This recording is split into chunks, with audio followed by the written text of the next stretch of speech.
ಎಲ್ಲರಿಗೂ ನಮಸ್ಕಾರಗಳು. ಸ್ಮಿತಾಸ್ ಮ್ಯಾಜಿಕ್ ಹ್ಯಾಂಡ್ಸ್ಗೆ ನಿಮಗೆಲ್ಲರಿಗೂ ಸ್ವಾಗತ. ನೋಡಿ, ನಮಗಿನ್ನೇನು ಅಕ್ಷಯ ತೃತೀಯ ಬರ್ತಾ ಇದೆ. ಅಂದರೆ 19ನೇ ತಾರೀಕು ಭಾನುವಾರ ಬೆಳಗ್ಗೆ 10 ಗಂಟೆ 50 ನಿಮಿಷಕ್ಕೆ ಪ್ರಾರಂಭವಾಗಿರುವಂಥದ್ದು. 20ನೇ ತಾರೀಕು ಸೋಮವಾರ ಬೆಳಗ್ಗೆ 7 ಗಂಟೆ 28 ನಿಮಿಷಕ್ಕೆ ಮುಕ್ತಾಯವಾಗುತ್ತದೆ. ನಾವು ಆಚರಣೆ ಮಾಡಬೇಕಾಗಿರುವಂಥದ್ದು 19ನೇ ತಾರೀಕು ಭಾನುವಾರವೇ ಆಗಿರುತ್ತದೆ. ಇಂದು ನಾನು ನಿಮಗೆ ತಿಳಿಸ್ಬೇಕಾಗಿರುವಂಥ ವಿಚಾರ ಏನಪ್ಪ ಅಂತಂದರೆ, ಅಕ್ಷಯ ತೃತೀಯ ದಿವಸ ನಾವು ಏನೆಲ್ಲ ಒಂದು ಒಳ್ಳೊಳ್ಳೆ ಕೆಲಸಗಳನ್ನು ಮಾಡ್ಬೋದು, ನಾವು ಏನೆಲ್ಲ ಮಾಡಿದರೆ ನಮಗೆ ದುಪ್ಪಟ್ಟು ಫಲ ಸಿಗ್ತಾ ಹೋಗುತ್ತದೆ. ಹಾಗೆಯೇ ಚಿನ್ನ ಬೆಳ್ಳಿ ಕೊಂಡ್ಕೊಳ್ಳೋಕ್ಕಾಗದೇ ಹೋದಾಗ ನಾವು ಏನೆಲ್ಲ ಕೆಲವೊಂದು ವಸ್ತುಗಳು ಕೊಂಡ್ಕೊಂಡಾಗ ನಮ್ಮ ಮನೆಗೆ ಧನ ಸಂಪತ್ತು ಹೆಚ್ಚಾಗಿ ಬರುವಂಥದ್ದು.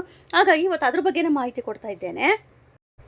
ನೋಡಿ, ಅಕ್ಷಯ ತೃತೀಯ ಅಂದರೆ ಅಕ್ಷಯ ಅಂತ ಅಂದರೆ ಹೆಸರಿನಲ್ಲೇ ಇರುವಂತೆ ಅಕ್ಷಯವಾಗುವುದು ಅಂದರೆ ಹೆಚ್ಚು ಆಗುವಂಥದ್ದು. ಹಾಗೆ 3 ಅಂದರೆ ತೃತೀಯ ಅಂದರೆ ನಾವು ಏನೇ ಒಳ್ಳೆಯ ಕೆಲಸ ಮಾಡಿ ದಾನ ಮಾಡಿದರೂ ಕೂಡ ನಮಗೆ 3 ಪಟ್ಟು ಫಲ ಸಿಗುವಂಥದ್ದು. ಹಾಗೆ ನಾವು ಏನೇ ಒಂದು ವಸ್ತುಗಳು ತೆಗೆದುಕೊಂಡ್ರೂ ಕೂಡ ನಮಗೆ 3 ಪಟ್ಟು ಫಲ ಸಿಗುವಂಥದ್ದು. ಇವತ್ತಿನ ದಿವಸ ನಾವು ಅಕ್ಷಯ ತೃತೀಯ ದಿವಸ ನಾವು 3 ವಿಶೇಷವಾಗಿ ಹಬ್ಬವನ್ನು ಆಚರಣೆ ಮಾಡ್ತೇವೆ. ಏನೆಲ್ಲ ಅಂತ ಅನ್ನೋದಾದರೆ, ಮೊದಲು ಅಕ್ಷಯ ತೃತೀಯ ದಿವಸ ನಾವು ವಿಷ್ಣು, ಲಕ್ಷ್ಮಿ ಮತ್ತು ಕುಬೇರನ ಪೂಜೆ ಮಾಡ್ತೇವೆ. ಜೊತೆಯಲ್ಲಿ ಬಸವ ಜಯಂತಿಯನ್ನು ಕೂಡ ಆಚರಣೆ ಮಾಡ್ತೇವೆ. ಹಾಗೆಯೇ ವಿಷ್ಣುವಿನ 6ನೇ ಅವತಾರವಾದ ಪರಶುರಾಮನು ಒಂದು ಹುಟ್ಟಿದ ದಿವಸವೂ ಆಗಿರುತ್ತದೆ. ಹಾಗಾಗಿ ಇಷ್ಟೆಲ್ಲ ವಿಶೇಷತೆಗಳಿದೆ ಅಕ್ಷಯ ತೃತೀಯ ದಿವಸ. ಈಗ ಬನ್ನಿ, ನಾವು ಅಕ್ಷಯ ತೃತೀಯ ದಿವಸ ನಾವು ಏನೆಲ್ಲ ಒಂದು ಒಳ್ಳೆ ಕೆಲಸ ಮಾಡ್ಬೋದು ಅಂತ ತಿಳಿಸ್ಕೊಡ್ತಾ ಇದ್ದೇನೆ. ಈ ಅಕ್ಷಯ ತೃತೀಯದಲ್ಲಿ ನಾವು ವಸ್ತುಗಳು ಕೊಂಡ್ಕೋಬೇಕು ಅನ್ನೋದು ಒಂದು ಇತ್ತೀಚಿನ ದಿನಗಳಲ್ಲಿ ಬಂದಿರುವಂಥದ್ದು. ಹಾಗೆಲ್ಲ ಮನೆಯಲ್ಲಿ ಪೂಜೆ ಎಲ್ಲ ಮಾಡಿಕೊಂಡು ಒಂದು ಒಳ್ಳೆ ರೀತಿಯಲ್ಲಿ ನಾವು ದೇವಸ್ಥಾನಕ್ಕೆ ಹೋಗಿ ಖುಷಿಯಾಗಿ ಎಲ್ಲರೂ ಸೇರಿ ಆಚರಣೆ ಮಾಡುವಂಥ ಒಂದು ವಿಶೇಷವಾದ ಅಕ್ಷಯ ತೃತೀಯ ಆಗ್ತಿತ್ತು.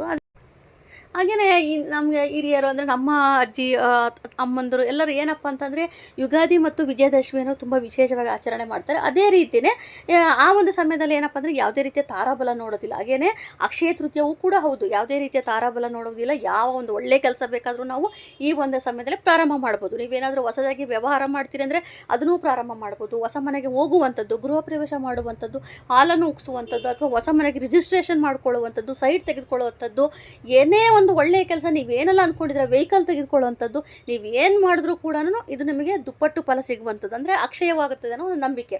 ಅದರ ಜೊತೆಯಲ್ಲಿ ನೀವೇನಾದರೂ ಮಕ್ಕಳಿಗೆ ಒಂದು ಅಡ್ಮಿಷನ್ ಮಾಡಿಸ್ತೀನಿ ಅಂದರೆ, ಕಾಲೇಜಿಗೆ ಸ್ಕೂಲಿಗೆ ಅಡ್ಮಿಷನ್ ಮಾಡಿಸ್ತೀನಿ ಅಂದರೆ ಅದು ಕೂಡ ಒಳ್ಳೆಯ ಕೆಲಸ.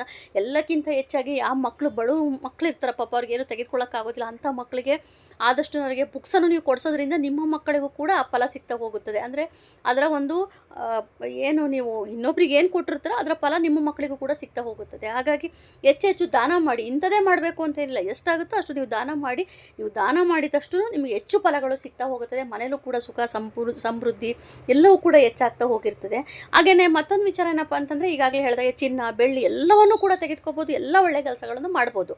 ಆದರೆ ಈಗ ನಾವು ತಿಳ್ಕೊಬೇಕಾಗಿರುವಂಥದ್ದು ಏನಪ್ಪ ಅಂದರೆ, ಇನ್ನೂ ಒಂದು ಮುಖ್ಯ ವಿಚಾರ ಏನಪ್ಪ ಅಂತಂದರೆ, ಈ ಸಮಯದಲ್ಲಿ ಪಿತೃಗಳಿಗೂ ಕೂಡ ಪಿತೃತರ್ಪಣ ಮಾಡ್ಕೊಳ್ತಾರೆ. ಅಂದರೆ ಪೂರ್ವಜರ ಆಶೀರ್ವಾದ ಪಡೆಯೋದಕ್ಕೋಸ್ಕರ ಕೂಡ ಈ ಒಂದು ಸಮಯದಲ್ಲಿ ಪಿತೃಗಳ ಪೂಜೆನೂ ಸಹ ಮಾಡಿಕೊಳ್ಳುತ್ತಾರೆ.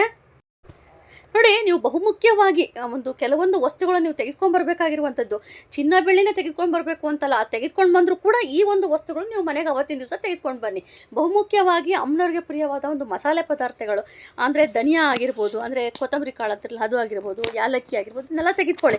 ಬಹುಮುಖ್ಯವಾಗಿ ಉಪ್ಪನ್ನು ನಾವು ತೆಗೆದುಕೊಂಡು ಬರಲೇಬೇಕು ಅವತ್ತಿನ ದಿವಸ. ಉಪ್ಪು ಮತ್ತು ಅರಿಶಿಣದ ಕೊಂಬು, ಅದರ ಜೊತೆಯಲ್ಲಿ ಒಂದು ಮಣ್ಣಿನ ಪಾತ್ರೆ ಅಡುಗೆಗಾರ ಉಪಯೋಗಿಸ್ಕೊಳ್ಳಿ, ಅಥವಾ ದೇವ್ರ ಮನೇಲಿ ಇಡೋದಕ್ಕೆ ಅಕ್ಷಯ ಪಾತ್ರೆ ಅಂತ ನಾವು ಪೂಜೆ ಮಾಡ್ತೇವೆ, ಅದಕ್ಕೋಸ್ಕರನಾದ್ರೂ ನೀವು ಒಂದು ತೆಗೆದುಕೊಂಡು ಬರ್ಬೋದು. ಅಥವಾ 2 ಮಣ್ಣಿನ ದೀಪನಾದರೂ ತೆಗೆದುಕೊಂಡು ಬನ್ನಿ. ಮಣ್ಣಿಂದು ಅಂತೇಳಿ 2 ಮಣ್ಣಿನ ದೀಪ, ವಿಶೇಷವಾಗಿ ದೀಪ ಅಂದರೆ ಬೆಳಕಲ್ವ, ಹಾಗಾಗಿ ದೇವರ ಮುಂದೆ ಹಚ್ಚೋದಕ್ಕೋಸ್ಕರ ಅಥವಾ ತುಳಸಿ ಕಟ್ಟೆಯ ಮುಂದೆ ಹಚ್ಚೋದಕ್ಕೋಸ್ಕರ 2 ದೀಪಗಳನ್ನು ತೆಗೆದುಕೊಂಡು ಬಂದು ಇಟ್ಕೊಳ್ಳಿ, ತುಂಬಾ ಒಳ್ಳೆಯದು.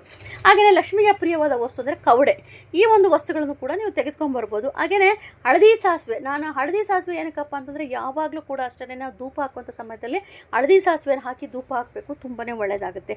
ಈ ಒಂದಿಷ್ಟು ವಸ್ತುಗಳನ್ನು ನೀವು ಅವತ್ತಿನ ದಿವಸ ನೀವು ತೆಗೆದುಕೊಂಡು ಬಂದರೆ ನಿಮ್ಮ ಮನೆ ಅಕ್ಷಯವಾಗಿರುತ್ತದೆ. ಅಂದರೆ ನಿಮ್ಮ ಮನೆಗೆ ಯಾವಾಗಲೂ ಕೂಡ ಸುಖ ಸಮೃದ್ಧಿ ಪ್ರತಿಯೊಂದು ಕೂಡ ಹೆಚ್ಚಾಗಿರುತ್ತೆ. ಜೊತೆಯಲ್ಲಿ ಹಣದ ವ್ಯಯ ಕೂಡ ಆಗೋದಿಲ್ಲ, ಹಣದ ಹರಿವು ಹೆಚ್ಚಾಗ್ತಾ ಹೋಗುತ್ತದೆ, ವ್ಯಯ ಕಡಿಮೆ ಆಗ್ತಾ ಹೋಗುತ್ತದೆ. ಈ ರೀತಿಯಾಗಿ ನೀವು ಬದಲಾವಣೆ ಮಾಡ್ಕೋಬೋದು.